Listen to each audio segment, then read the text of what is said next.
Assalamualaikum warahmatullahi wabarakatuh.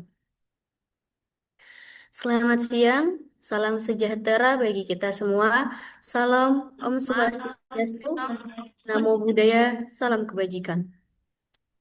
Puji syukur kami panjatkan kehadiran Tuhan Yang Maha Esa atas rahmat dan karunia-Nya sehingga kita dapat berkumpul dalam acara webinar hari ini dalam keadaan sehat walafiat.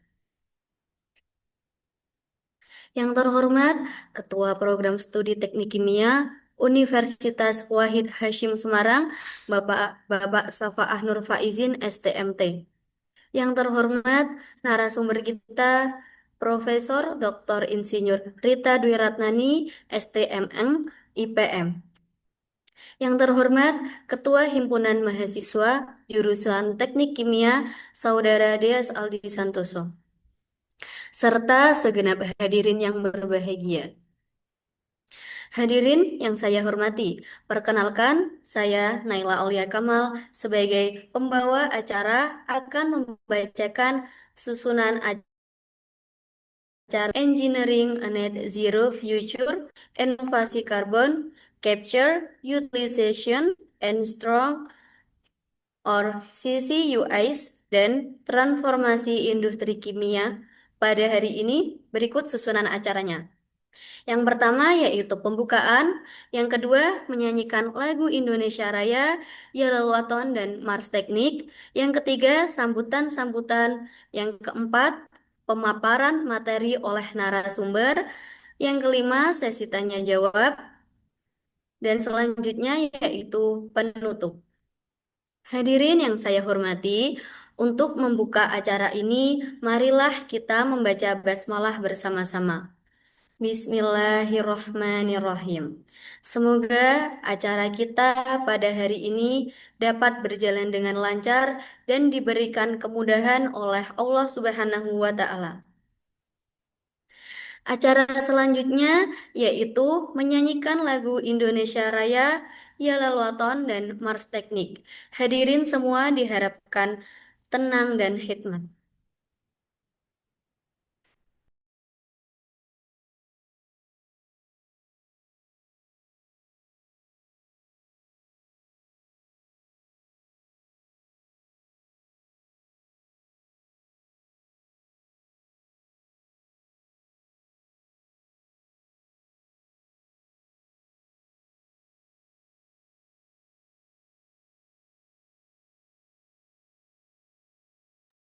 Mohon maaf, operator, suara tidak terdengar.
Yalal waton, yalal waton, hubbul waton minal iman, warakakum minal hirman, inhadu alal waton.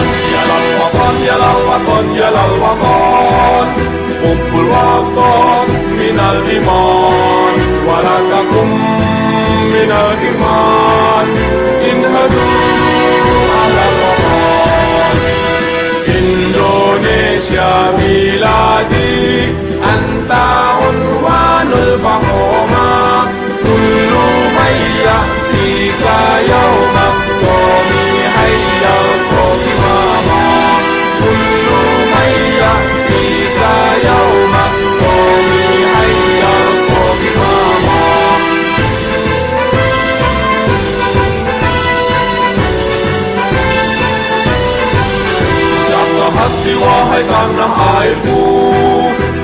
Cintamu dalam imanku, jangan halangkan nasibmu.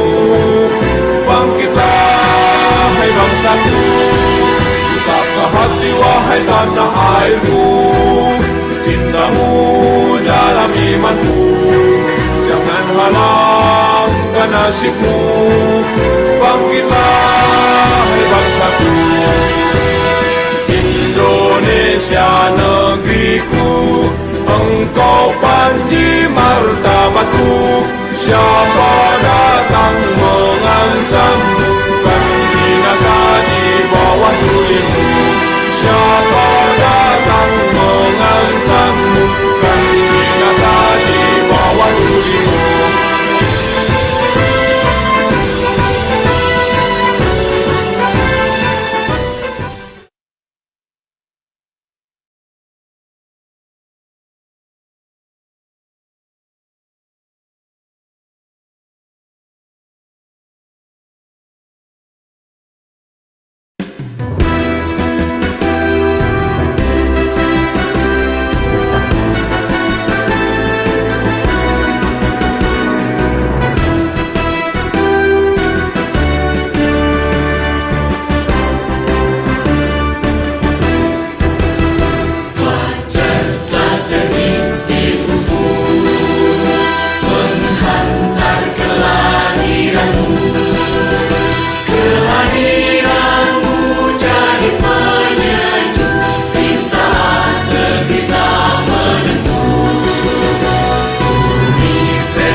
Acara yang selanjutnya yaitu sambutan-sambutan.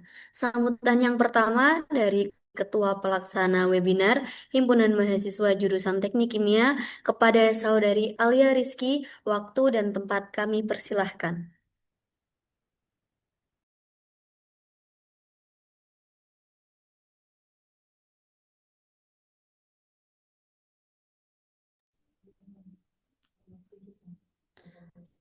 Assalamualaikum warahmatullahi wabarakatuh. Selamat siang Bapak, Ibu, dan rekan-rekan sekalian. Puji syukur kami panjatkan kehadirat Tuhan Yang Maha Esa atas rahmat dan karunia-Nya sehingga kita dapat berkumpul dalam acara webinar hari ini dalam keadaan sehat walafiat. Yang terhormat Ketua Program Studi Teknik Kimia Universitas Wahid Hasyim Semarang, Bapak Safa Nur Faizin STMT. Yang terhormat narasumber kita, Profesor Dr. Insinyur Rita Dwi Ratnani STMN IPM. Yang saya hormati Ketua Himpunan Mahasiswa Jurusan Teknik Kimia Unwahas Deas Aldi Santoso, serta teman-teman peserta dan panitia. Saya selaku Ketua Pelaksana dengan penuh rasa syukur ingin menyampaikan bahwa kegiatan webinar dengan tema Engineering a Net Zero Future, Inovasi Carbon Capture, Utilization and Storage dalam Transformasi Industri Kimia yang diselenggarakan oleh HMJTK Universitas Wahid Hasyim Semarang akhirnya dapat terlaksana. Kegiatan ini bertujuan sebagai sarana untuk memperdalam pemahaman, berbagi wawasan ilmiah, serta mendiskusikan inovasi teknologi terkini di bidang teknik kimia. Melalui webinar ini, kami berharap para peserta dapat memperoleh inspirasi baru dalam menghadapi tantangan transisi energi, sehingga kita semua mampu berkontribusi lebih nyata bagi kemajuan ini tidak akan dapat terlaksana tanpa kerja keras, dukungan, serta partisipasi aktif dari seluruh peserta dan panitia. Oleh karena itu, saya mengucapkan terima kasih yang sebesar-besarnya kepada semua pihak yang telah membantu dan mendukung kegiatan ini dari awal hingga pelaksanaan hari ini. Demikian sambutan dari saya, mohon maaf apabila banyak kekurangan dalam pelaksanaan kegiatan ini. Terima kasih atas perhatian dan partisipasi semua pihak. Wassalamualaikum warahmatullahi wabarakatuh.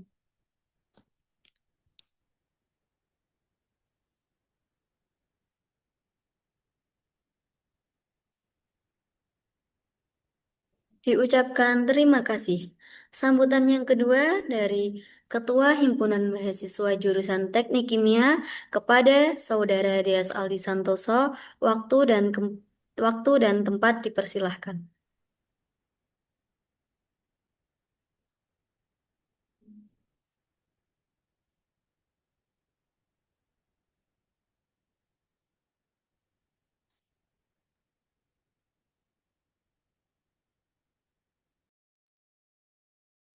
Assalamualaikum warahmatullahi wabarakatuh.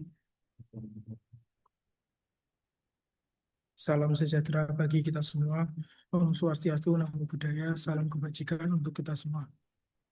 Yang terhormat Bapak Safa Nur Faizin STMT, selaku Ketua Jurusan Teknik Kimia Universitas Wahid Hasyim, yang berhalangan hadir pada kali ini. Yang terhormat narasumber pada webinar kali ini, Profesor Dr. Insinyur Rita Dwi Ratnani STMN IPM. Yang saya banggakan seluruh peserta webinar serta rekan-rekan panitia yang telah bekerja keras. Pertama-tama saya ucapkan terima kasih kepada Ketua Pelaksana beserta seluruh tim atas inisiasi dan kerja luar biasanya sehingga acara webinar dengan judul Engineering a Net Zero Future, Inovasi Carbon Capture Utilization terselenggara hari ini. Hadirin yang saya hormati, setelah menekankan satu hal, himpunan ini tidak hanya wadah organisasi, tetapi juga ruang belajar dan aksi nyata. Tema yang kita angkat hari ini bukan sekedar jargon kekinian. CCUS adalah salah satu jawaban rekayasa teknik kimia terhadap tantangan krisis iklim. Dan saya percaya kita sebagai mahasiswa, terutama mahasiswa teknik kimia, merupakan calon insinyur yang akan merancang teknologi itu di masa depan. Oleh karena itu, melalui sambutan ini saya mengajak tiga hal. Yang pertama, serap ilmu sebaik-baiknya dari narasumber. Yang kedua, jangan ragu untuk bertanya, karena pertanyaan kritis kalian adalah awal dari inovasi. Yang ketiga, bangun jejaring, memanfaatkan kesempatan diskusi untuk bertukar gagasan karena kolaborasi adalah kunci transformasi. Saya juga mengapresiasi panitia yang telah memilih topik ini, membuktikan bahwa himpunan kita peka dengan isu global. Dan mohon maaf jika masih banyak kekurangan dalam acara ini. Akhir kata, selamat mengikuti webinar, jadilah peserta yang aktif, bukan sekedar hadir. Mari kita buktikan bahwa kita mahasiswa, terutama mahasiswa teknik kimia, tidak hanya paham akan proses, tapi juga peduli pada keberlanjutan bumi. Wassalamualaikum warahmatullahi wabarakatuh.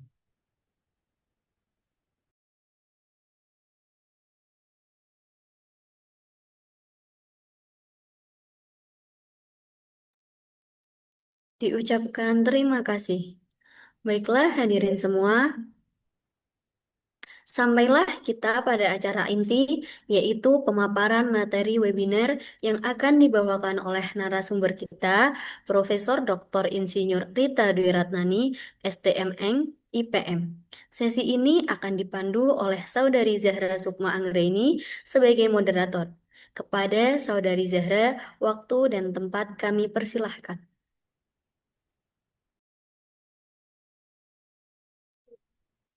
Terima kasih Kak Naila. Sebelumnya izinkan memperkenalkan diri secara langsung. Saya Zahra, selaku moderator yang akan memandu sesi utama pada sore hari ini. Senang rasanya bisa berkomunikasi dengan teman-teman peserta melalui Zoom ini. Semoga waktu yang dihabiskan kali ini memberikan banyak manfaat bagi setiap individu. Tanpa menunda waktu lama, izinkan saya memperkenalkan narasumber utama kita pada hari ini.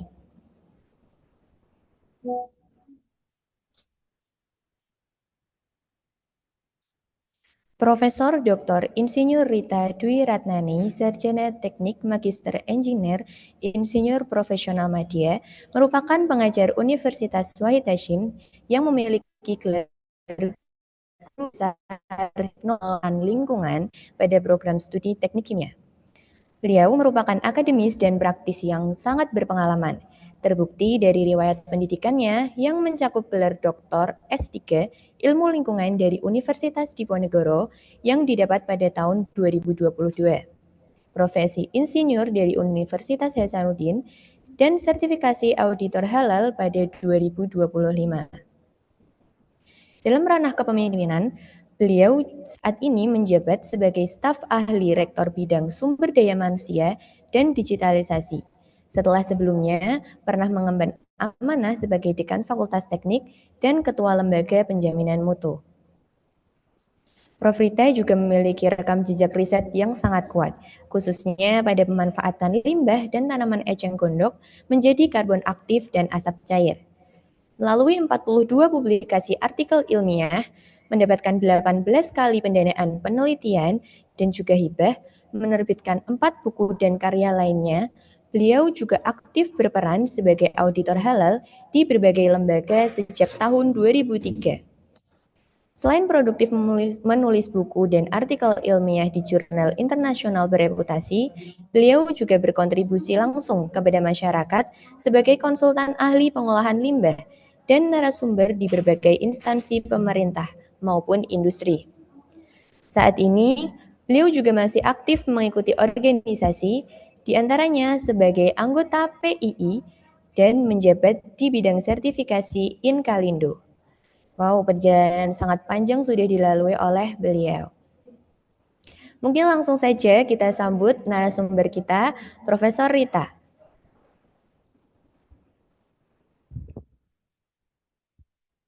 Assalamualaikum, Prof. Selamat sore. Waalaikumsalam, Mbak Zara.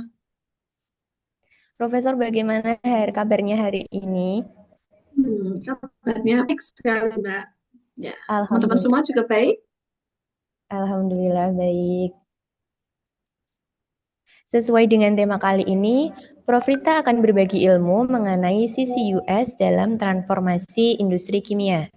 Selama penyampaian materi, peserta dilarang melakukan interupsi dan membuka mikrofon kecuali diizinkan oleh narasumber. Selanjutnya, waktu dan tempat saya persilahkan. Prof. Rita dipersilahkan untuk memulai presentasinya. Terima kasih. Baik, terima kasih Mbak Zara dan teman-teman panitia semua. Assalamualaikum warahmatullahi wabarakatuh. Sesuai dengan amanah yang diberikan teman-teman panitia, hari ini saya diminta untuk memberikan satu materi mengenai, suara saya terdengar tidak? Dengar ya Mbak Zara ya? Terdengar jelas. Ya, saya diminta untuk menyampaikan, boleh di-share slide saya?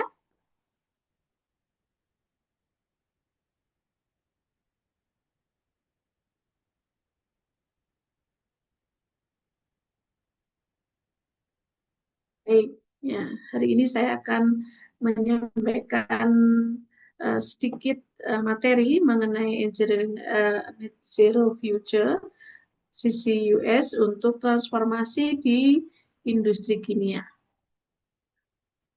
Silahkan dibuka di slide yang kedua, bahwa materi ini saya susun berdasarkan tema yang diinginkan oleh mahasiswa dan merupakan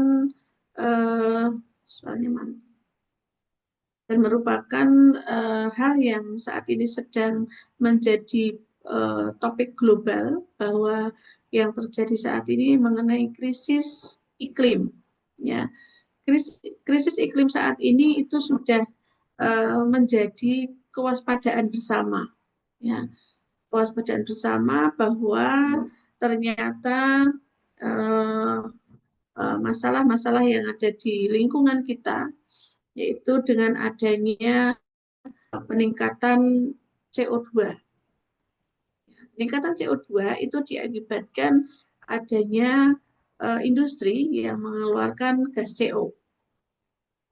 Kemudian suhu global naik karena adanya beberapa kegiatan manusia, ya, yang mengakibatkan lingkungan ini menjadi semakin panas. Jadi adanya kegiatan industri, bencana alam, kemudian pemakaian bahan-bahan kimia yang berlebihan tidak terkendali sehingga menyebabkan kita itu menjadi semakin lebar lubangnya, ya gitu. Jadi dulu kan harusnya lubang ozon itu tidak berlubang, ya, tidak ada lubangnya, tetapi karena ada panas dari bumi, dia menembus ke ozon berlubang. Tapi karena efeknya semakin lama semakin panas, sehingga lubang ozonnya juga semakin lebar. Inilah yang menyebabkan pemanasan global. Kemudian yang ketiga adalah adanya tekanan internasional untuk dekarbonisasi di industri. Jadi masalah krisis iklim itu sudah menjadi permasalahan global, tidak hanya Indonesia, tapi sudah menjadi masalah dunia, gitu ya. Lanjut ke slide yang kedua. Enaknya kalau saya sendiri yang memperhatikannya. Kemudian kaitannya dengan industri kimia, ya, dengan industri kimia. Jadi pemanasan global yang mengakibatkan dampak perubahan iklim ini berefek pada, slide-nya tidak terlihat ya teman-teman ya. Minta tolong bisa diperbaiki slide-nya, kecil ya, saya tidak bisa melihat.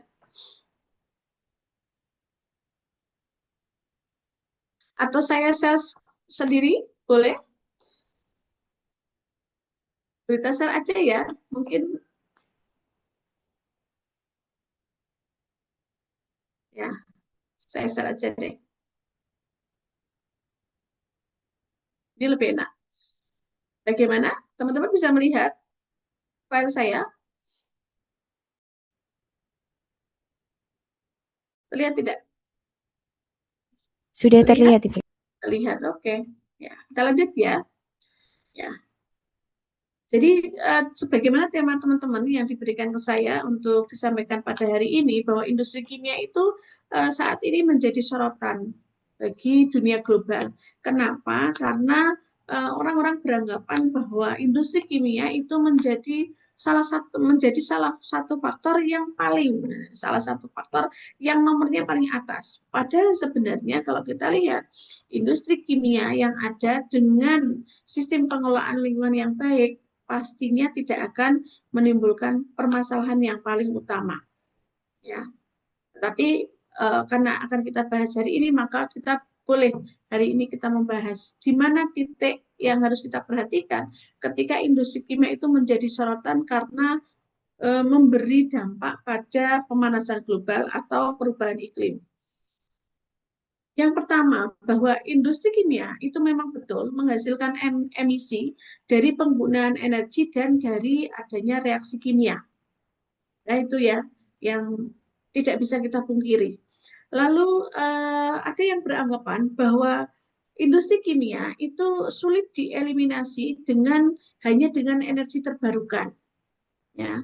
Dan memang penggunaan bioenergi itu belum begitu maksimal, sehingga belum bisa dikatakan bahwa industri kimia itu betul-betul aman dari penyumbang emisi yang tertinggi di dunia. Kemudian yang ketiga adalah maka dari itu kita perlu solusi teknologi, bukan hanya pengurangan energi, tapi bagaimana kita memulai dari awal, mulai dari bahan baku, kemudian menggunakan teknologinya atau metodenya, lalu kemudian produk pengelolaan pasca produksi, gitu ya, pasca produksi, lalu kemudian mengurangi produk sampingnya. Jadi bukan hanya sekedar mengurangi energi, tapi kita perlu menggunakan solusi teknologi dari hulu sampai hilir supaya betul-betul industri kimia itu tidak menjadi salah satu tertuduh untuk faktor penyebab kejadian kerusakan lingkungan. Nah, ini kita bisa lihat di sini bahwa konsep net zero emission. Jadi emisi itu dihasilkan dari aktivitas industri. Ini yang sering terjadi, aktivitas industri. Gambarnya kalau digambar, kalian bisa lihat energi, industri, transportasi, pertanian itu akan menghasilkan limbah. Nah, limbah itu atau produk sampingnya salah satunya adalah CO2. Bahkan sudah jadi limbah, kemudian dia tertumpuk gitu, menumpuk, kemudian dia masih mengeluarkan CO2. Ya, walaupun sebenarnya CO2 itu di bumi kita atau di alam ini memang ada, cuman memang harusnya konsentrasinya itu tidak tinggi atau masih terbatas pada ambang batas yang dibolehkan oleh manusia untuk dihirup oleh manusia. Lalu yang kedua adalah bagaimana kita menciptakan keseimbangan dari emisi yang dihasilkan dengan emisi yang kita hilangkan. Itulah yang menjadi konsep net zero emission. Jadi jangan menambah emisi. Jadi CO2, kita tadi menyampaikan bahwa CO2 itu memang ada di lingkungan kita. Nah, saat ini CO2 itu dianggap sebagai sumber emisi karena CO2-nya konsentrasinya melebihi ambang batas. Nah, inilah teknologi yang menjadi tantangan kita sebagai seorang teknik kimia. Bagaimana emisi itu tidak berkurang, tidak bertambah, tapi justru emisi itu kita kurangi, emisi itu paling tidak ya disamakan dengan zaman mungkin tahun 23 tahun yang lalu gitu ya. 20 atau 30 tahun yang lalu yang udara masih sejuk, lalu kemudian pergantian antara hujan dengan kemarau itu juga tidak kacau seperti sekarang begitu. Itulah yang bisa kita lakukan. Lalu yang ketiga adalah upaya yang bisa kita lakukan bagaimana kita bisa menyerap atau menghilangkan CO2. Nah, ini teknologi yang menjadi tantangan bagi kita sarjana teknik kimia ya, khususnya yang mungkin membidangi tentang lingkungan. Ini menjadi PR kita bersama, bagaimana kita bisa menyerap atau mengurangi atau menghilangkan daripada CO2 tadi. Nah, peran daripada CCUS dalam net zero yaitu carbon capture, utilization, and storage. Apa itu CCUS gitu ya? Ini keren banget sih mahasiswa yang menyampaikan tema ini ya, karena sudah berpikir bahwa bagaimana kita itu bisa merasionalisasi karbon gitu ya. Karbon kan harusnya menjadi CO2 yang konsentrasinya itu sesuai hukum mutu. Nah, CO2 itu bisa terbentuk karena produksi CO-nya berlebihan. Ya, gitu. Nah, di sini CCUS adalah merupakan teknologi untuk menangkap CO2 dari sumber emisi, kemudian menggunakan kembali atau menyimpannya secara aman. Nah, sehingga CCUS itu bisa menjadi suatu backbone teknologi, ya, di backbone teknologi untuk industri yang sulit dikarbonisasi. Jadi ada beberapa teknologi yang bisa kita gunakan. Nanti mungkin saya akan sharing sedikit dengan apa yang saya sudah lakukan di riset saya. Nah, pertanyaan kuncinya yaitu, bisakah industri itu tanpa emisi? Kira-kira menurut teman-teman yang belum baca materi saya, kira-kira bisa nggak ada industri tapi tanpa ada emisi. Nah, nanti coba dipikirkan. Nah, jawabannya adalah dengan menggunakan CCUS ini. Carbon capture, utilization, and storage. Apa itu yang bisa kita pikirkan? Carbon capture, menangkap CO2 dari sumber emisi. Jadi di industri sebenarnya ada beberapa teknologi ya, seperti cerobong asap. Itu biar asap cerobongnya itu tidak mengeluarkan CO2 berlebih, itu sudah ada absorber. Kalau di teknik kimia itu sudah ada absorbernya. Kemudian dikasih membran, kemudian menggunakan kriogenik, itu sudah kita lakukan. Di teknik kimia sudah mulai mengenalkan hal itu. Cuman memang belum semua perusahaan mampu untuk menggunakan teknologi ini. Artinya mampu itu ya satu, mampu dari kebijakan, mampu dari sisi keuangan, mampu dari sisi kemauan gitu ya. Kebijakan ada tapi kemauan kurang juga tidak ada. Artinya yang tidak mau siapa? Mungkin karyawannya tidak disiplin, mungkin pejabatnya atau pimpinannya tidak melakukan sesuai standar itu. Tetapi sebenarnya sudah ada suatu regulasi di pemerintah namanya pemeringkatan. Jadi di dalam perusahaan itu ada namanya uh, uh, standar pemeringkatan perusahaan yang ramah lingkungan. Ya, sudah banyak yang lakukan baik oleh pemerintah maupun oleh perusahaan. Lalu yang kedua, carbon utilization, memanfaatkan CO2 untuk produk yang bernilai. Jadi CO2 setelah kita tangkap tadi, kita ambil, kita absorpsi atau adsorpsi ya dengan menggunakan berbagai teknologi ya, kita bahan kimia ya, kita reaksikan, kemudian kita manfaatkan untuk berbagai bahan ya, misalnya metanol, industri urea, industri asam karbonat, industri polimer, itu bisa kita manfaatkan CO2 itu. Lalu bahan bakar, ya itu juga bisa kita manfaatkan sebagai bahan bakar, bahan bangunan, ya.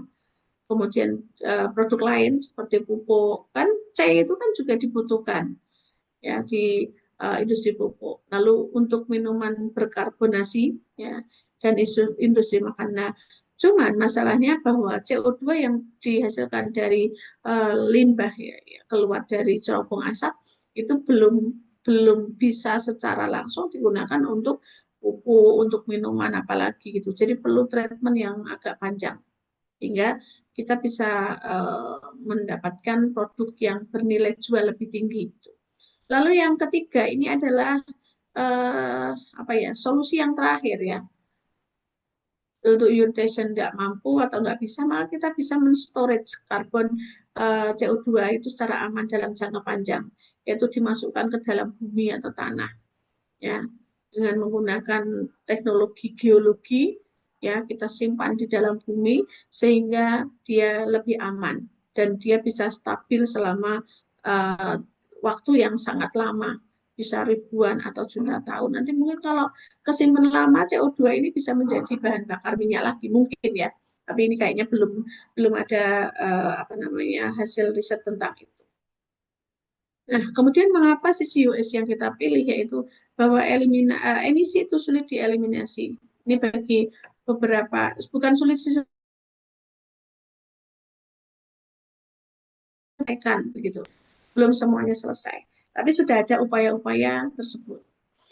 Lalu solusi transisi dan relevan industri yang berat. Jadi kita mau memanfaatkan CO2 untuk pembuatan metanol, itu juga perlu teknologi yang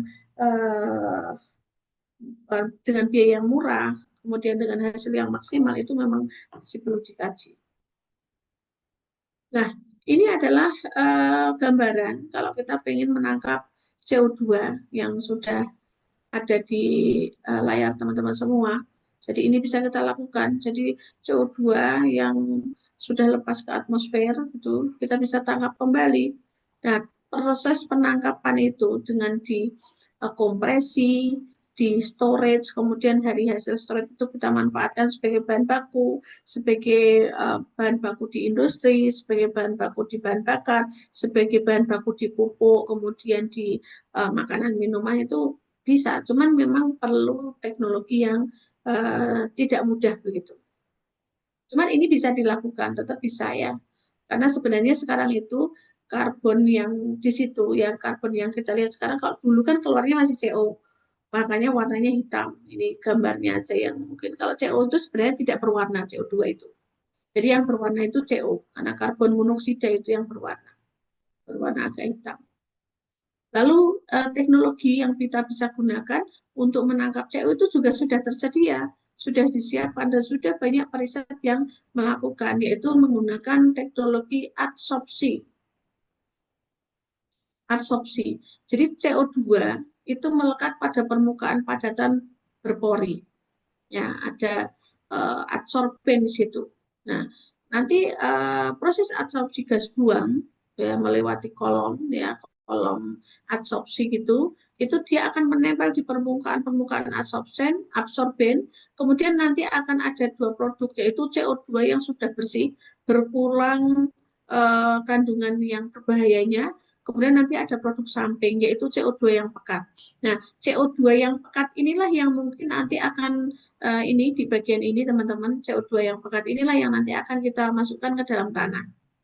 Ya, kalau solusinya pokoknya jumlahnya kan sudah berkurang banyak nih. Kalau kita sudah dapatkan CO2 bersih, nanti CO2 yang pekat tetap masih ada. Nah, inilah yang harus kita kelola lagi. Cuman jumlahnya sudah berkurang sangat jauh. Ini kalau kita gunakan teknologi adsorpsi atau penjerapan gitu. Lalu yang kedua adalah penyerapan atau absorpsi, yaitu CO2 larut dalam pelarut. Jadi ini kita kita temukan atau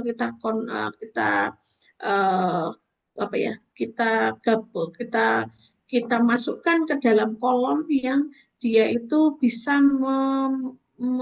menyerap CO2 yang ada di situ. Nanti hasil yang akan kita dapatkan adalah, ini kan gas buangnya masuk ya, yang CO2 tadi, kemudian setelah kita lakukan absorpsi, ada produk yang sudah bersih. Lalu ada produk yang kurang bersih lagi, kita masukkan ke dalam absorben lagi gitu. Jadi terusnya, cuman memang perlu menggunakan beberapa kolom ya untuk ini. Nah, ada beberapa kelebihan dan ada kekurangan. Kalau ini kelebihannya, kapasitas serapnya tinggi, teknologinya juga sudah cukup banyak. Di kita juga sebenarnya sudah ada yang seperti ini. Biasanya kalau teknik kimia dikenal absorber gitu ya. Cocok untuk emisi CO2 yang tinggi gitu. Lalu dengan membran. Nah, membran itu juga sebenarnya bukan teknologi yang belum digunakan. Sudah ada, kita sudah sering menggunakan, dan bahkan di beberapa perguruan tinggi dosen-dosen kalian, mungkin tadi saya lihat ada mahasiswa dari ITERA, ada mahasiswa dari UPI gitu ya. Itu kan ya, karena saya yang tadi tidak menyebutkan nama perguruan tingginya, mungkin sambil mendengarkan saya presentasi sambil diganti di rename gitu untuk saya bisa mengenali teman-teman semua ini dari perguruan tinggi mana saja. Nah, kemudian yang membran ini juga sebenarnya sudah cukup familiar ya, karena ini memang sudah kita jadi masukkan ke dalam mesin filter ya. Di sini digunakan lapisan yang sangat tipis atau film begitu ya, lapisan film. Nanti gas buangnya itu masuk ke dalam media tersebut atau media membran, kemudian nanti akan terpisah antara CO2 yang pekat, lalu gas yang bersih, ada N2, ada O2 gitu ya yang sudah muncul. Sehingga nanti CO2 yang pekat itu akan kita bisa kumpulkan. Kalau jumlahnya sudah sedikit, kita bisa masukkan ke alternatif yang terakhir, yaitu dimasukkan ke dalam tanah. Lalu yang selanjutnya yaitu utilization. Ini CO2 itu jadi bahan baku. Tadi sudah kita bahas juga bahwa untuk pupuk urea, untuk pembuatan metanol, untuk bahan baku polimer gitu, ini bisa juga sebenarnya. Jadi kalau kita berpikir bahwa kita itu tidak akan menambah limbah lagi, itu di teknik kimia itu sebenarnya sudah dipikirkan ya, bagaimana limbah yang ada saat ini supaya eh, tidak ada limbah lagi atau dikenal dengan nama no waste. Jadi tidak ada limbah, semuanya menjadi produk dan menjadi bahan baku produk lain. Nah, kalau untuk menjadi metanol, ya, ini kita reaksikan ya CO2 dengan H2. Dan nanti akan terbentuk metanol, kita sintesis di dalam reaktor, sehingga terbentuklah metanol. Nah, penggunaan metanol macam-macam. Bisa jadi dengan bahan bakar, kemudian digunakan juga sebagai bahan baku industri lain, ya, kemudian sebagai bahan kimia yang bisa digunakan sebagai pelarut atau yang lainnya. Lalu untuk urea ini kan sebenarnya juga penyumbang ya, penyumbang pupuk yang paling tinggi di Indonesia, mungkin juga di tingkat internasional, bahwa urea itu masih menjadi idola ya untuk penggunaan pupuk ya. Walaupun sekarang sudah banyak juga pupuk pupuk yang lebih ramah lingkungan gitu ya. Sudah banyak, tetapi sepertinya pupuk urea ini masih menjadi idola juga gitu ya. Karena memang dia mampu memberikan hasil yang lebih maksimal. Cuman memang karena efek sampingnya yang juga menjadi permasalahan ya. Tapi kita bisa gunakan CO2 ini sebagai bahan baku untuk penambahan pembuatan urea. Kita reaksikan aja dengan amonia. Jadi CO2 reaksikan dengan amonia maka menjadi pupuk urea dengan produk sampingnya H2O. Nah, penggunaan urea itu macam-macam untuk pupuk, untuk resin, untuk pakan ternak, untuk industri kimia gitu ya. Ya mungkin kalau pakan ternak tidak langsung ya, langsung dikasih ke ureanya gitu tidak. Bahkan sebenarnya ini gambarnya sapi. Ada budidaya bandeng. Jadi budidaya bandeng itu salah satu yang digunakan menggunakan pupuk urea. Jadi pupuk urea itu disebar di kolam tambak begitu, nanti alganya akan tumbuh dengan baik. Nanti dari alga yang tumbuh dengan baik itu untuk sumber pakan pada bandeng gitu. Lalu kemudian polimer CO2 itu sebagai monomer atau bahan antara polimer. Jadi kita konversi atau disintesis gitu dengan berbagai metode, nah akan menjadi polimer. Nanti berbagai macam polimer yang yang dihasilkan, yaitu kemasan, mungkin komponen otomotif, bagian pintu, bagian dashboard, bagian apa. Kemudian untuk furnitur itu juga bisa digunakan, kemudian peralatan medis, ya gitu. Jadi kalau kita bisa memanfaatkan CO2, itu kita bisa mengurangi emisi, mendukung ekonomi sirkular, kemudian menciptakan produk bernilai tinggi, dan hal tersebut untuk mendukung keberlanjutan lingkungan. Gitu ya. Jadi kalau bisa dari limbah itu bisa menjadi sumber daya. Itu yang harus kita pikirkan di teknik kimia. Lalu yang selanjutnya terakhir yaitu storage atau penyimpanan. Jadi alternatif terakhir yaitu disimpan. Kalau semuanya dari awal sumber CO2 langsung kita simpan di bumi, itu saya kira nanti terlalu banyak tersimpan CO2 di dalamnya, sehingga kita perlu membersihkan dulu. Jadi kalau bisa yang kita simpan itu yang jumlahnya sedikit. Sama ketika kita mengolah sampah. Mengolah sampah itu kalau bisa, setelah kita pilah-pilah, nanti ada yang bisa gunakan lagi, ada yang mau dipakai untuk bahan baku lain. Juga ada yang masih kalau ini mengenai karbon ya, jika kita anonimkan dengan sampah padat, itu ya harusnya yang dibuang ke TPA itu yang sedikit saja. Kalau yang sekarang terjadi kan sampah yang banyak itu kita simpan di TPA, kemudian TPA-nya jadi penuh. Nah, ini pun sama. Ketika nanti di dalam itu sudah kita kasih CO2 di semua sisi itu isinya CO2 semua, jangan-jangan nanti di dalam tanah kita hanya ada isi CO2 saja.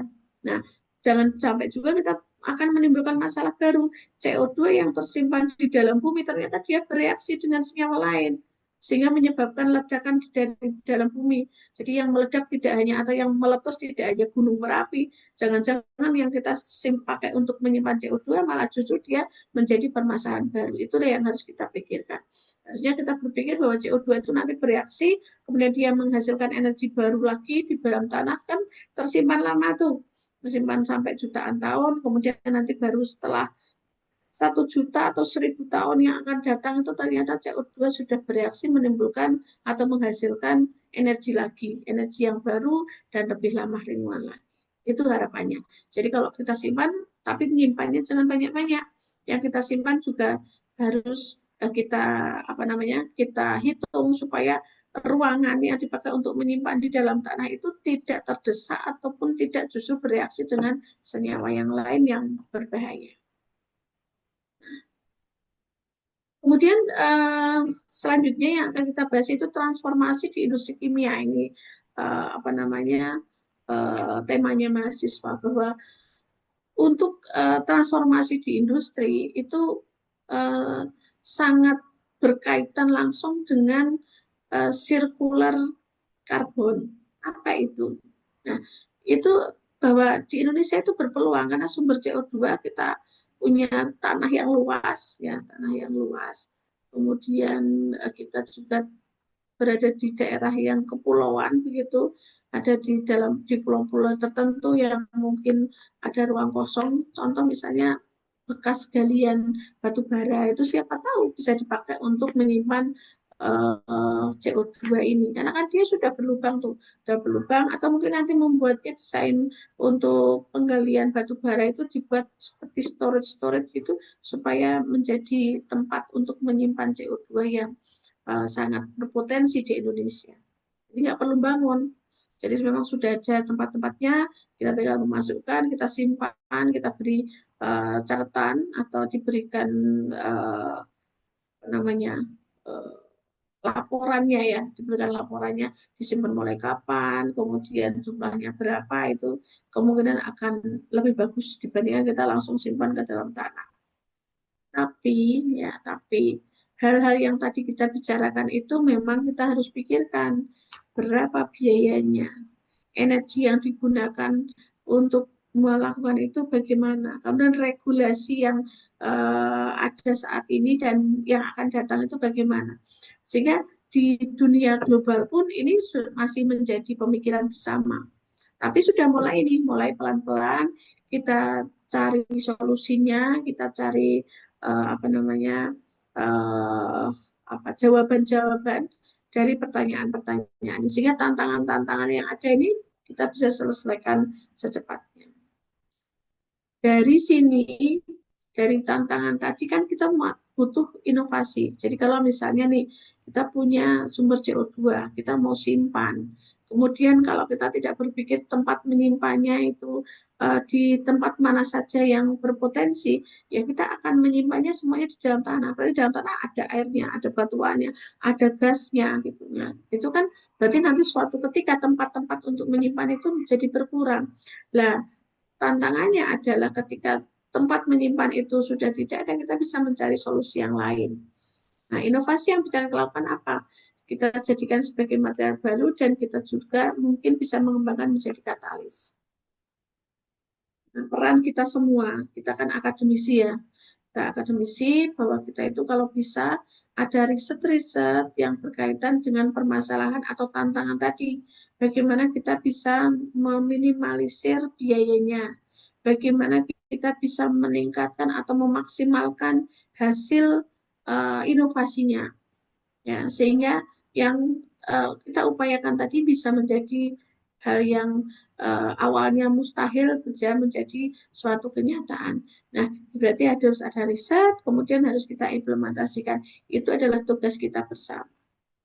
Nah, masa depannya bagaimana? Bahwa masa depan industri kita adalah rendah karbon. Sudah mulai ini dari hulunya, ya, dari bahan bakunya sudah kita usahakan yang ketika kita reaksikan itu nanti tidak akan berdampak besar pada produksi CO2 di dalam udara kita. Lalu teknologi metodologinya, di prosedur prosesnya, kita gunakan prosedur yang ramah lingkungan. Jadi nanti hasil yang kita akan peroleh dari produk-produk CO2 termasuk salah satu CO2 itu akan semakin rendah juga atau sesuai dengan harapan kita. Jadi industri rendah karbon itu adalah impian kita semua. Apakah saat ini sudah tercapai atau belum? Baru sebagian, belum 100%. Tetapi ada ada gambaran di depan mata kita. Jadi orang yang cinta lingkungan di depan kita, asalkan kita punya komitmen yang kuat, punya kedisiplinan yang tinggi, ya, harapan ini bisa kita ciptakan. Dan ini bisa disadari oleh semua pihak. Kita sebagai pelaksana dan pemerintah sebagai regulasi dan lingkungan yang mendukung itu akan bekerja bersama-sama. Nah, peran utamanya adalah bahwa CO2 itu adalah peluang. Jadi kalau teman-teman menganggap saat ini CO2 itu sumber masalah, tapi sebenarnya dengan penjelasan saya tadi, CO2 bisa menjadi bahan baku dan lain sebagainya. CO2 bisa kita jadikan sebagai sumber bahan baku dan sumber penghasilan atau untuk meningkatkan pendapatan atau tingkat ekonomi yang lebih baik. Maka kita bisa melakukan kolaborasi ya antar bidang ilmu, antar lembaga, antar mungkin juga nanti negara. Jadi tidak bisa berdiri sendiri Indonesia saja yang mau mengurangi karbon gitu, tapi negara lain itu tidak. Atau kebalikannya, negara lain sudah mengurangi karbon, kitanya yang belum bisa. Nah itu makanya berjalan bersama-sama. Kesadaran semua pihak itu sangat penting. Nah, ini cerita saya sedikit ya, ini tentang riset saya bahwa bukti daripada sumber limbah yang sebelumnya dianggap sebagai gulma itu sebenarnya bisa kita manfaatkan dengan inovasi dan teknologi. Kita bisa menjadikan gulma itu menjadi material yang strategis. Mungkin teman-teman ada yang sudah mengenal eceng gondok, tapi ada juga yang belum ya, terutama teman-teman dari perguruan tinggi lain. Jadi kalau berita ini memang peneliti eceng gondok, ya saya dinobatkan jadi ratu eceng gondok, teman-teman saya nih. Eceng gondok itu adalah tanaman gulma yang ada di air yang menggenang, air yang mengandung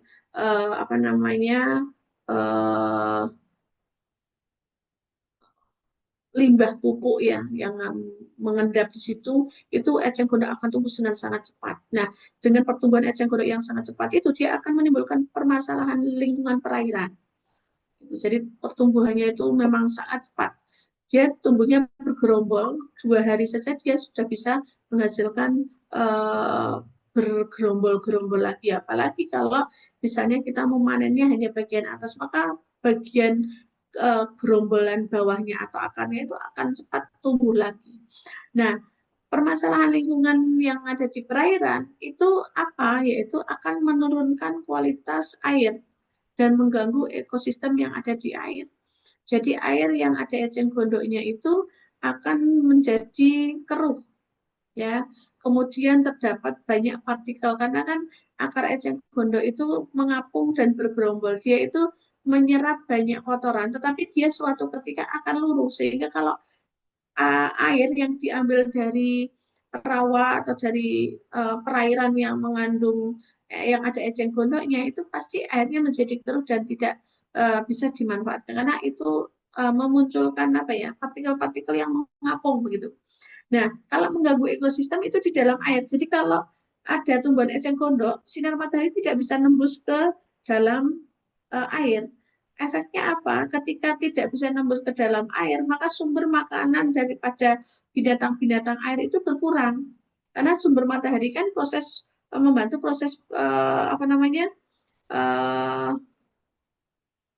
apa namanya, fotosintesis, mengganti fotosintesis, kemudian nanti akan ada tumbuhan air di hewan-hewan yang ada di air.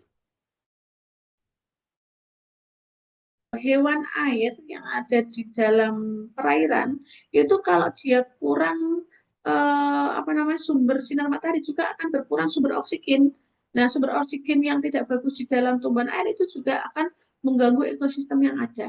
Maka kalau ditambah itu dikasih urea tadi yang saya ceritakan, saya tambah eh, bandeng ya, yang saya pernah tahu itu tambah bandeng. Jadi tambah bandeng itu biar nanti ketika dia umur berapa minggu itu dikasih pupuk urea. Tapi pupuk ureanya bukan untuk makanan bandengnya, tapi tujuannya adalah untuk menumbuhkan alga-alga yang ada di dalam apa namanya, tambak. Kemudian nanti alga itu yang akan dimakan oleh eh, si bandeng tadi.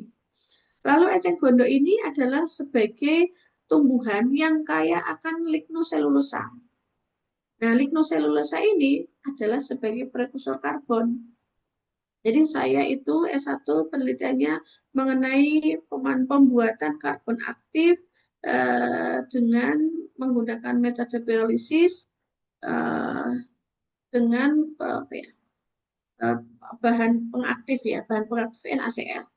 Itu S1 saya. S2 saya menggunakan karbon apa ini, eceng gondok sebagai absorben. Jadi limbah tahu yang saya berikan apa namanya, lumpur aktif, yang ada, yang saya ambil dari salah satu perusahaan gitu ya, lumpur aktif. Jadi dia sisa dari apa ya, bukan sisa, sebenarnya dia itu lumpur aktif yang ditumbuhkan di pengolahan limbah susu. Ya, saya ambilnya dari usada-usada.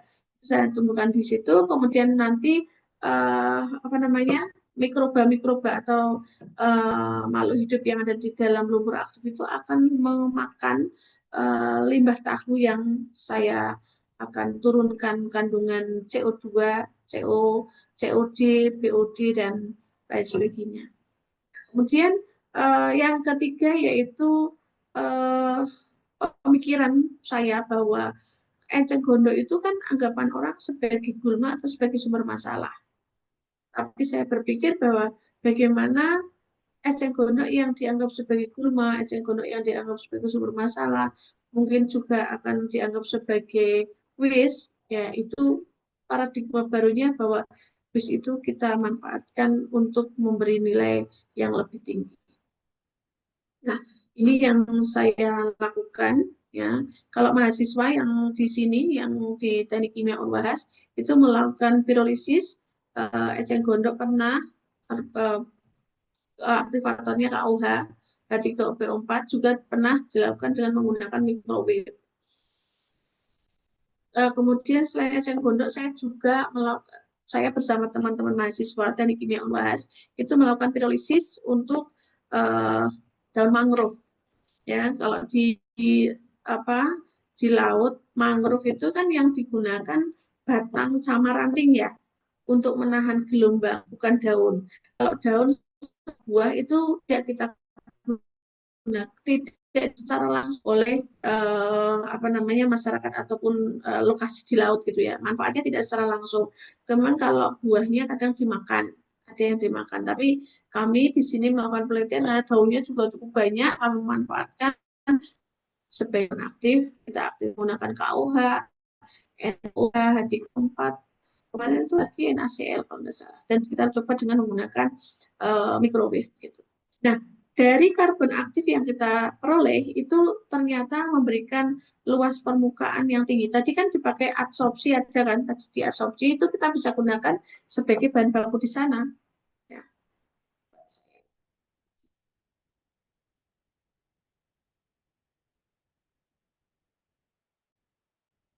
Nah, di sini.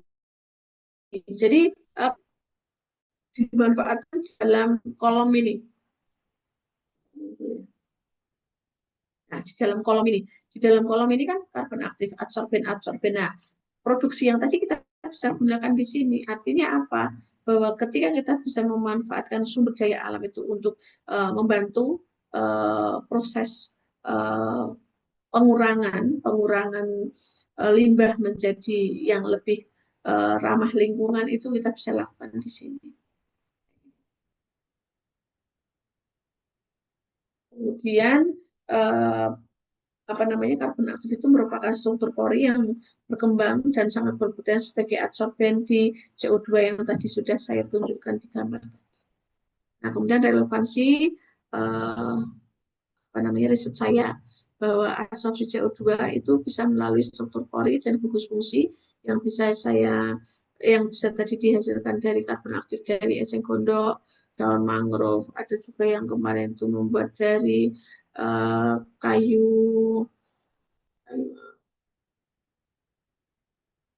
ini bukan kayunya sih, tapi ini sisa daripada pada saat dipasah itu loh, namanya apa sih, yang kayak kayu yang diserut itu, nah, dari situ nanti dibuat jadi karbon aktif. Lalu di sini itu untuk mendukung ekonomi sirkular.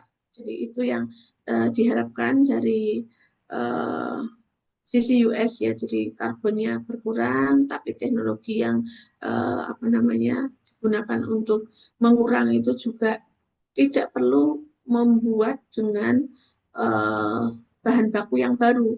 Tapi kalau bisa ya jadi dari yang tadi limbah ataupun barang yang tidak berguna kita manfaatkan sehingga karbon itu menjadi berkurang. Demikian kemudian kontribusi daripada riset yang saya lakukan, mungkin juga ada beberapa teman yang di sini itu menggunakan limbah ya, beberapa limbah. Kalau saya eceng gondok, saya manfaatkan untuk karbon aktif, digunakan untuk mengurangi jumlah karbon. Di sini dia merupakan solusi lingkungan lokal dengan dampak global. Kemudian untuk inovasi berbasis sumber daya Indonesia, ini juga bisa lakukan termasuk yang tadi ada mangrove dan beberapa serbuk gergajian yang bisa kita gunakan. Dulu itu ada mahasiswa teknik kimia yang menggunakan serbuk gergajian dari kayu nangka, kayu mangga, dan kayu jati. Ya, ternyata hasil hasil luas permukaannya juga bagus sekali. Nah, waktu itu kita campur, karbonnya itu kita campur dengan menggunakan limbah boiler. Jadi boiler itu kan menggunakan, boilernya di pabrik tahu, jadi ada perusahaan tahu, dia menggunakan boiler. Kemudian boilernya itu bahan bakunya adalah kayu. Kayunya adalah kayu jati, kayu nangka, dan kayu mangga. Nah, dari 3 kayu itu kemudian diambil sama mahasiswa ke arangnya, kemudian kita analisis itu gitu, ternyata hasilnya sangat bagus. Nah, itu dicampur dengan eceng gondok, hasilnya luar biasa. Jadi yang tadinya eceng gondok kan porinya tidak begitu lebar, begitu dicampur dengan itu kita blending, kita coating, hasilnya ternyata lebih bagus dibandingkan kalau hanya eceng gondok sendiri. Nah, untuk slide yang selanjutnya yaitu sebenarnya ini ringkasan dari yang tadi ya, ringkasan yang tadi. Jadi kalau saya itu eceng gondok yang awalnya tumbuh liar, kita lakukan kita lakukan riset dengan memanfaatkan teknologi. Kalau saya menggunakan teknologi terutama pirolisis ya. Tapi ini kemarin saya nyoba pakai microwave, ternyata hasilnya menurut saya sih kurang bagus. Atau mungkin microwave-nya yang belum sesuai dengan yang diharapkan, karena kami menggunakan microwave-nya itu yang tidak menggunakan cawan dari porselen ya, kami menggunakan yang labu ya. Itu kalau kami belum punya di Unwahas, nanti kalau sudah ada itu mungkin akan lebih bagus. Tapi berdasarkan penelitian yang kemarin kami lakukan, kami belajar bahwa ternyata ini bisa kita lakukan kalau kita punya reaktor yang dari keramik, kemudian kita masukkan ke dalam, itu hasilnya pasti akan bagus. Nah, kemudian dari situ kita pakai untuk ini di sini dimasukkan ke kolom ini sebagai adsorben. Kemudian kita bisa gunakan juga untuk berbagai produk-produk yang bisa bernilai jual lebih tinggi. Dan sisanya yang sedikit tadi harapannya adalah kita bisa masukkan ke dalam bumi kita lagi untuk kita simpan. ditemukan jumlahnya memang sudah minim sekali, dan itu memang sudah tidak bisa diapa-apakan, tidak bisa kita gunakan. Salah satu cara yang paling aman ya kita masukkan. Ya, kalau konsepnya keseimbangan kan begitu ya. Dari alam kita kembalikan ke alam, asalkan jumlahnya tidak berlebihan, alam masih bisa menerima. Maka bagaimana supaya jumlah yang masuk ke alam tidak berlebihan? Kita gunakan teknologi supaya teknologi itu bisa mengurangi jumlah di mana kemampuan alam itu bisa menerima. Demikian teman-teman semua, saya ceritakan pengalaman saya. Mungkin ada yang ingin diskusi, saya serahkan ke Mbak Zahra untuk dipandu kalau ada yang akan bertanya, mendiskusikan permasalahan ini. Silakan Mbak Zahra, waktu dan forum saya kembalikan ke Mbak Zahra.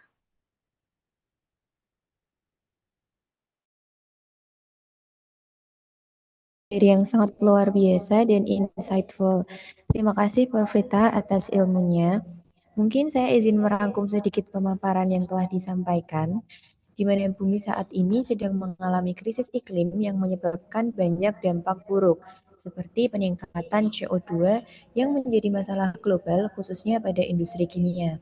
Untuk mewujudkan bumi yang kembali normal dan berjalan baik, seiring perkembangan waktu maka diciptakan konsep net zero emission, di mana gas yang dilepaskan sama dengan gas yang diserap atau dibuang.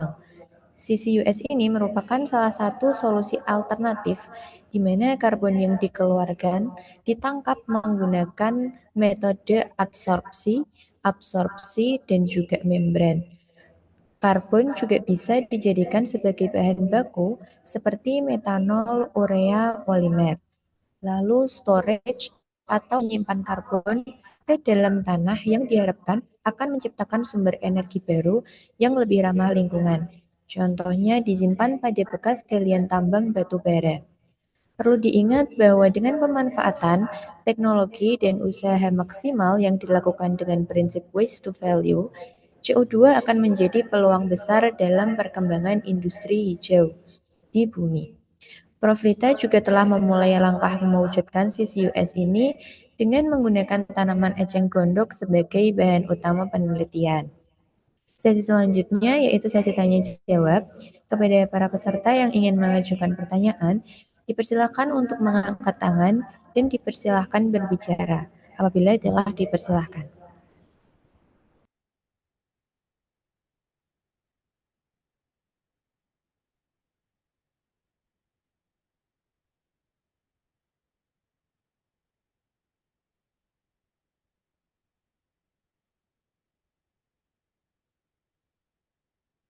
Silahkan mahasiswa untuk bertanya.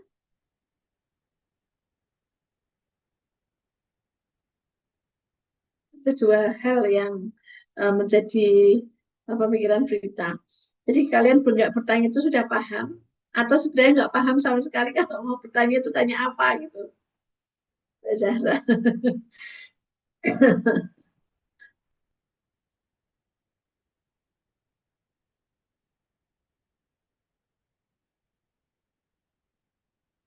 Tidak ada ya Mbak ya, saya kayaknya ya pada senyap ini mahasiswa. Oh ada tuh Nabila. Iya, silahkan Nabila. Izin bertanya, Prof. Tadi kan dijelaskan 3 teknologi penangkapan CO2. Ada absorpsi, absorben, sama membran. Nah, dari ketiga itu yang paling efektif dan realistis untuk diterapkan di industri Indonesia itu yang mana ya, Prof? Terutama em, dari sisi efisiensi dan biaya operasionalnya. Terima kasih. Baik Mbak Nabila, terima kasih pertanyaannya Mbak Zara. Ini langsung saya jawab tadi ya. Iya Ibu, silahkan. Ya, oke. Ya. Dari ketiga itu, kalau menurut Berita itu yang paling paling mudah dan paling lazim dilakukan di industri adalah yang pertama, yaitu adsorpsi. Kenapa? Kalau yang adsorpsi itu biayanya relatif lebih murah. Kemudian sudah banyak diterapkan di industri. Ya, sebanyak di industri kita itu yang sudah menggunakan teknologi ini. Kalau yang absorpsi, yang menyerap, ya, itu butuh media yang lebih luas. Kalau absorpsi, ya, kan itu hanya beda di huruf ya, D sama B. Kalau D itu yang absorpsi atau penjerapan, itu dia kenapa lebih murah? Karena adsorbennya itu bisa diregenerasi. Sebenarnya hampir sama dengan membran. Membran juga bisa diregenerasi. Cuman membran itu teknologinya itu masih relatif lebih mahal. Ya, karena kan sekarang karbon aktif bisa dibuat dari segala macam. Karbon aktif itu sebenarnya bahan bakunya ada 3, yaitu batuan, ya dari batu bara, itu batuan karbon aktif. Lalu yang kedua adalah tumbuhan dari kayu-kayuan itu, ya. Kemudian dari hewan. Mungkin kalian juga bingung, hewan kok bisa ya menyumbang karbon aktif. Hewan itu dari tulang. Itu bisa dibuat karbon aktif. Ya, dikarbonisasi, kemudian diaktifasi, itu bisa. Jadi dari tulang babi itu paling banyak sekarang sudah beredar. Makanya nanti kalau kalian belajar pangan halal, itu bisa, bisa tahu bahwa ternyata proses pembuatan karbon aktif itu dari 3 ini. Ini yang menjadi masalah di halal, kalau misalnya ada industri gula pasir. Gula pasir biar putih atau rafinasi itu kan salah satu bahan yang digunakan adalah dari karbon aktif. Nah, karbon aktif itu bisa yang dari hewan. Tapi kalau misalnya ini untuk absorpsi CO2, saya kira mau dari babi juga nggak masalah. Karena nanti kan juga akan ada di lingkungan ya. Nggak dimakan gitu loh. Tapi nggak tahu nanti kalau orang halal terus mengklaim ini nggak boleh gitu ya nggak tahu ya. Karena nanti dibikinnya nanti nempel nih makanan kita makan. Nah itu nggak tahu, itu jalurnya sudah panjang atau lebar. Itu saya juga tidak bisa menerangkan kalau itu. Tapi kalau misalnya menurut saya saat ini adsorpsi yang paling bagus, karena absorpsi itu yang B itu yang butuh lahan yang luas, karena dia kan harus dikontakkan dengan medianya gitu ya, dia diserap gitu. Kalau membran itu juga masih relatif harganya lebih tinggi dibandingkan karbon aktif. Karena karbon aktif itu kalau yang dari babi bisa murah, dia daya serapnya tinggi. Tapi kalau tulang sapi, tulang ikan, itu kalau tulang ikan jumlahnya kecil. Kalau tulang sapi masih kalah sama pedagang bakso gitu ya. Kalau untuk buat bakso. Ya, tapi banyak. Tapi kalau tulang babi itu yang banyak beredar di Indonesia juga ada, itu masuk ke industri makanan. Nah, itu yang harus hati-hati di industri minyak goreng, di industri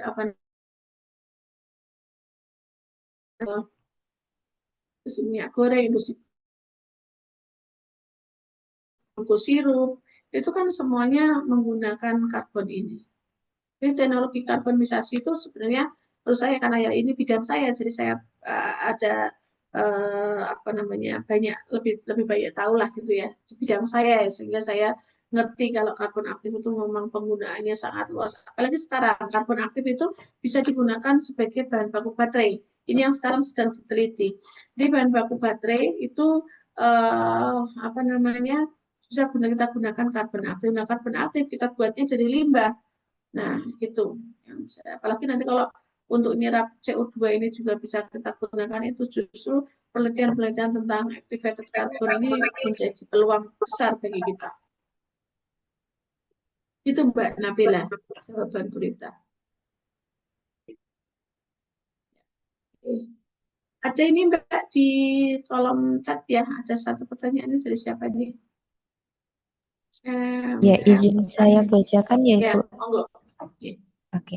Pertanyaan dari Kak Aditya.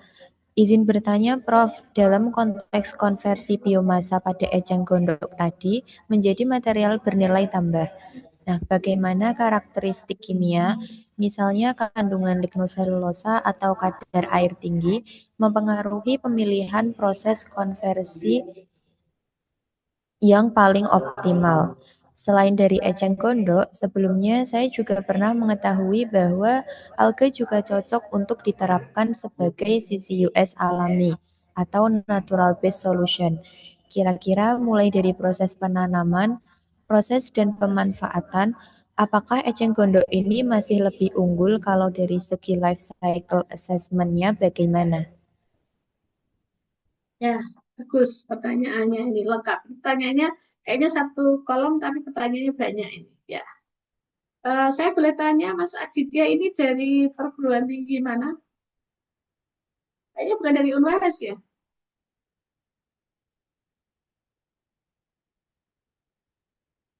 Mahasiswa Unwaras bukan? Oh, dari UPN, ya. Terima kasih Mas Aditya sudah bergabung ke acara siang hari ini, sore hari ini. Ya, nah pertanyaan ini menarik sekali. Jadi mungkin saya satu-satu ya. Kayak soalnya nyambung panjang gitu. Bagaimana karakteristik kimia daripada Lignonus cellulosa eceng gondok? Ya, dari hasil yang saya saya dapatkan ya, saya pernah melakukan analisis mengenai kadar lignoselulosa ya.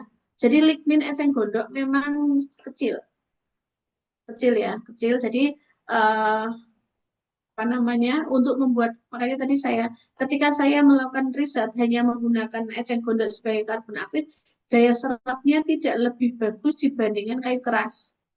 Maka saya gabungkan dengan memanfaatkan arang boiler, bukan bukan kayunya ya, tapi arangnya, arang dari sisa bekas pembakaran di boiler. Jadi karena berita itu bidangnya teknologi pengolahan limbah, terutama limbah ya. Jadi saya tidak, ketika melakukan penelitian, saya selalu menghindari memanfaatkan bahan alam. Contoh, misalnya saya memanfaatkan kayu itu saya tidak pernah. Tapi kayu yang sudah dalam bentuk serbuk gergajian, itu yang sering saya lakukan. Jadi tidak pernah lagi menggunakan bahan-bahan yang masih digunakan. Kalau kayu kan mau digunakan untuk untuk bangunan, untuk segala macam masih bisa. Jadi saya selalu menghindari itu. Yang saya manfaatkan adalah serbuk gergajiannya. Nah, kalau dilihat dari kadarnya memang iya. Jadi kadar lignoselulosanya. Jadi kalau untuk karbon aktif yang bagus kan ligninnya tinggi. Iya. Ya, selulosa dan sama hemiselulosa lumayan sih. Lumayan kalau ligninnya itu 7 sekian. Tapi risetnya berita itu selain memanfaatkan eh, karbonnya, juga memanfaatkan hasil kondensasinya, yaitu liquid smoke atau asap cair. Nah, asap cair dari eceng gondok ini ternyata memiliki rasa atau aroma asap yang lebih enak dibandingkan tempurung kelapa dan dari bonggol jagung, ya dari aromanya seperti itu. Nah, kemudian kalau kaitannya sama kadar air, memang iya. Kalau kita menggunakan eceng gondok yang basah, yang langsung ya jadi basah sama kering itu beda. Yang tes aromanya bagus itu yang kadar airnya rendah. Jadi kita harus keringkan dulu, Mas. Apa namanya, Mas Aditya? Mas Aditya. Jadi kita keringkan dulu, baru kita lakukan pirolisis. Tapi saya juga sebenarnya sudah punya data nih, eceng gondok yang basah. Kalau dilihat kandungannya hampir mirip, cuman memang belum saya publikasi, jadi saya belum bisa menyampaikan di sini karena mungkin nanti Anda mencari juga belum ketemu gitu. Kalau saya yang selama ini saya publikasikan yang kering, jadi yang eceng gondok kering itu hasilnya memang bagus dibandingkan yang basah. Cuman kalau kandungan asam, kandungan fenol, sama kandungan organil karbonilnya ya tidak beda jauh. Tetapi memang ada perbedaan dan justru inilah yang menjadi kunci saya. Makanya saya belum bisa sampaikan ada bahan kimia tertentu yang muncul di eceng gondok basah. Ya, itu masih saya simpan datanya, jadi belum saya publikasikan. Ini menunggu waktu saya itu banyak waktu untuk menulis gitu ya. Nah, tapi seperti itu jawabannya Mas. Lalu Kalau menurut di sini pertanyaan mempengaruhi pemilihan proses konversi yang paling optimal. Nah, karena saya itu menggunakan teknologi pirolisis, maka konversinya tadi ada perbedaan antara kering dengan basah. Kalau untuk karena kemarin kan saya menelitinya mengaplikasikan ke makanan ya.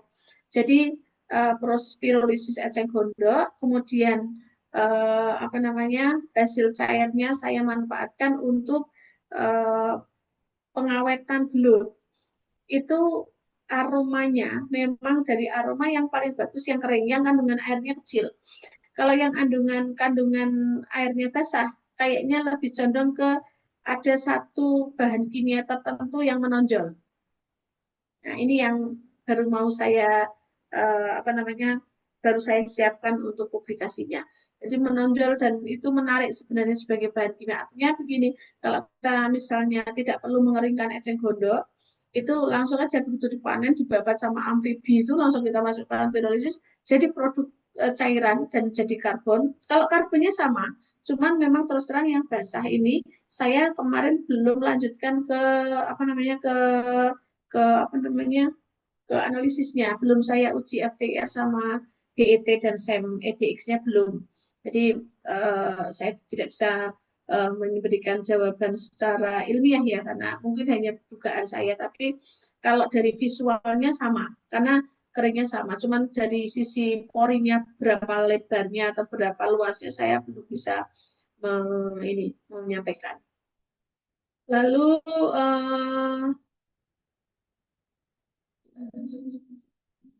alga, iya betul. Alga, mikroalga itu banyak yang dipakai untuk melakukan menggunakan sebagai salah satu salah satu alternatif ya untuk menangani carbon capture gitu ya.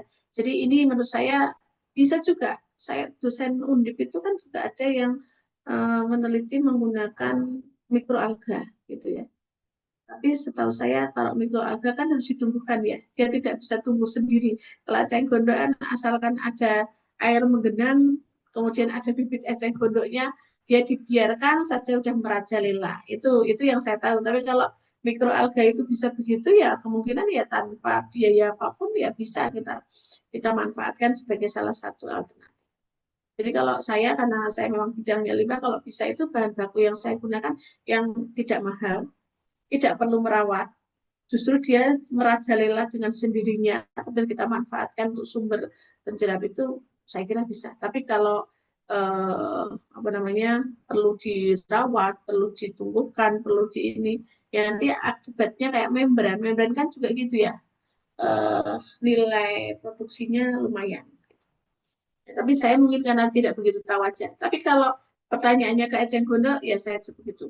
Lalu kemudian LCA-nya bagaimana? Dari sisi LCA terakhir saya punya publikasi, itu dari hasil perhitungan kami dengan tim riset itu, saya dengan riset BRIN, itu menyimpulkan bahwa hasil analisis menggunakan LCA, bahwa ternyata eceng gondok eceng gondok ini justru tidak akan bermasalah apapun. Jadi dia tidak menjadi sumber permasalahan lingkungan.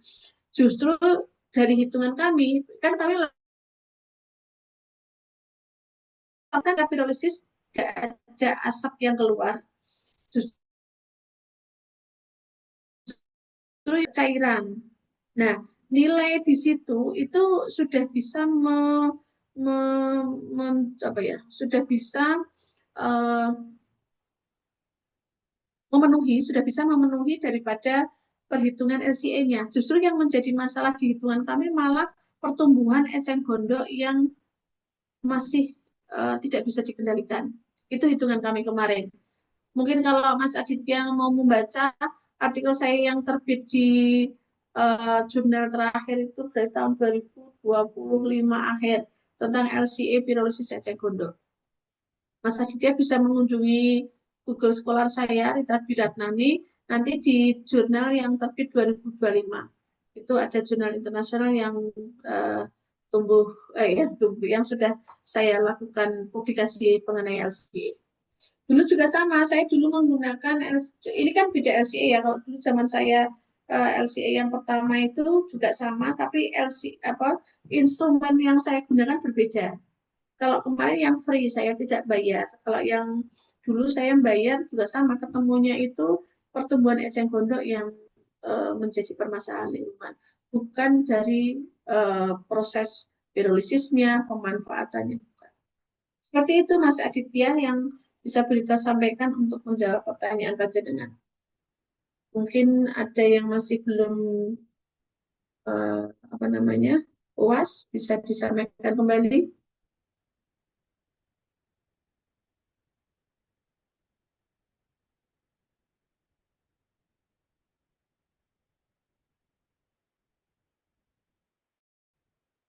Teman yang sudah oke.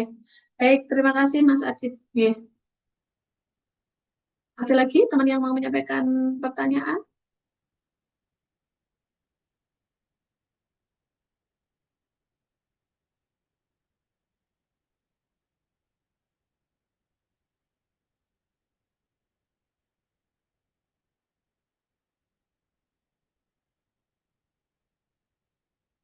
Cukup ya? Cukup Mbak Apila, Mbak Zahra mungkin?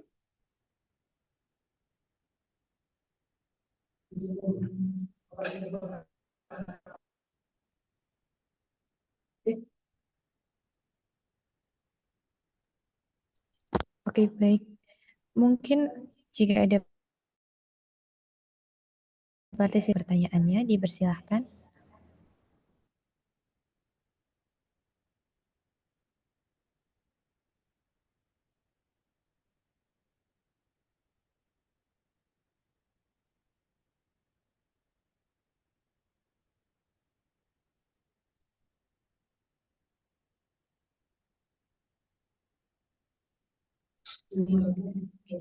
Jika dirasa cukup, saya tutup sesi tanya jawabnya.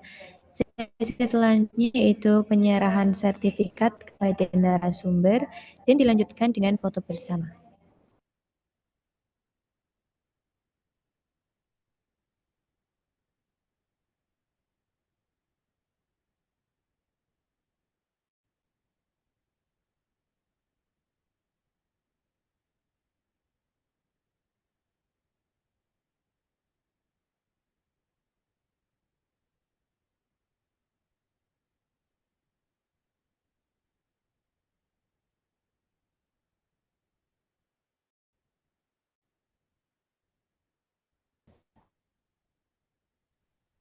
Kita mulai sesi fotonya. Oke. 1, 2, 3.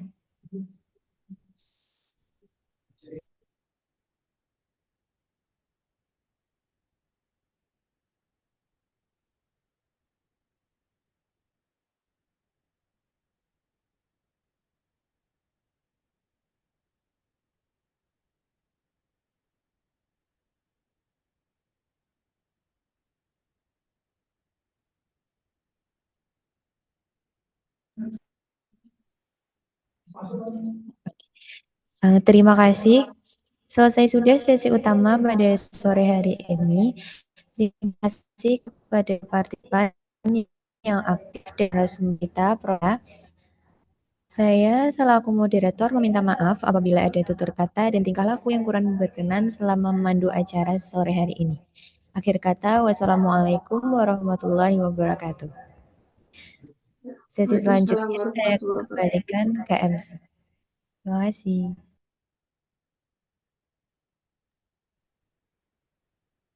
Diucapkan terima kasih kepada Prof. Rita dan Saudari Zahra.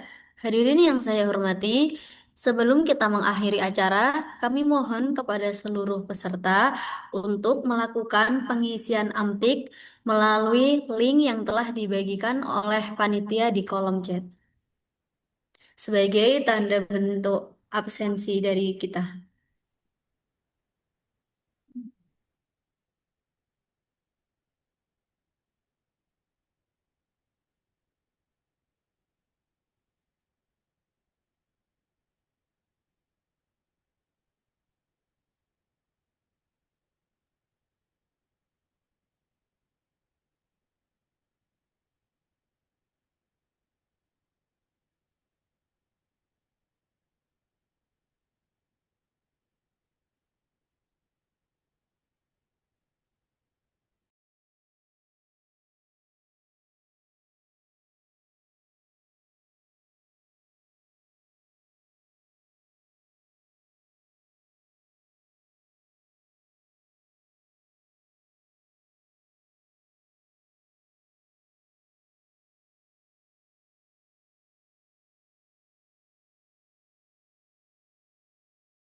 Perhatian, untuk pengisian link presensi kami beri waktu hingga 15.05. Setelah itu dilanjutkan sesi dokumentasi. Terima kasih.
Amtik, waktunya sudah selesai. Bagi yang belum mengisi, nanti linknya menyusul di grup.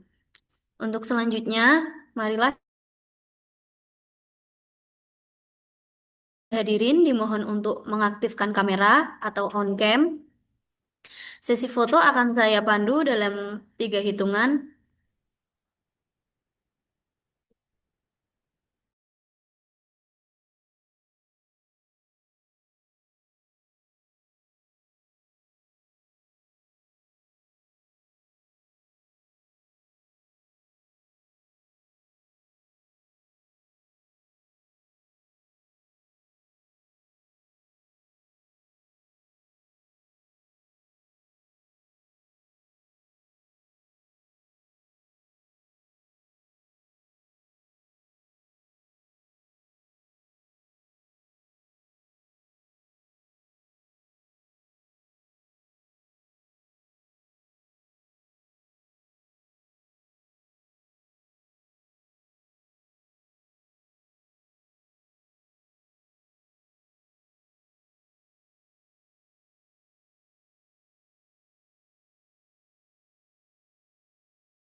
Oke, yang pertama kita pose formal dulu. 1, 2, 3.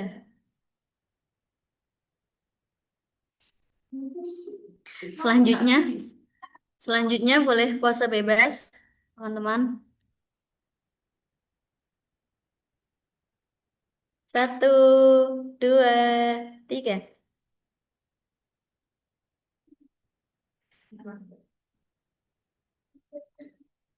Sudah? Kami ucapkan terima kasih.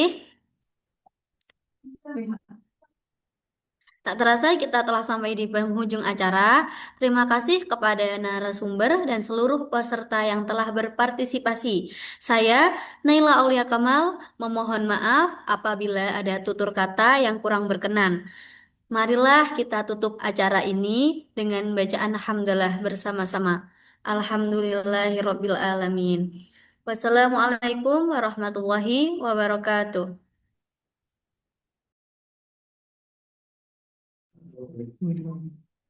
Ya, salam.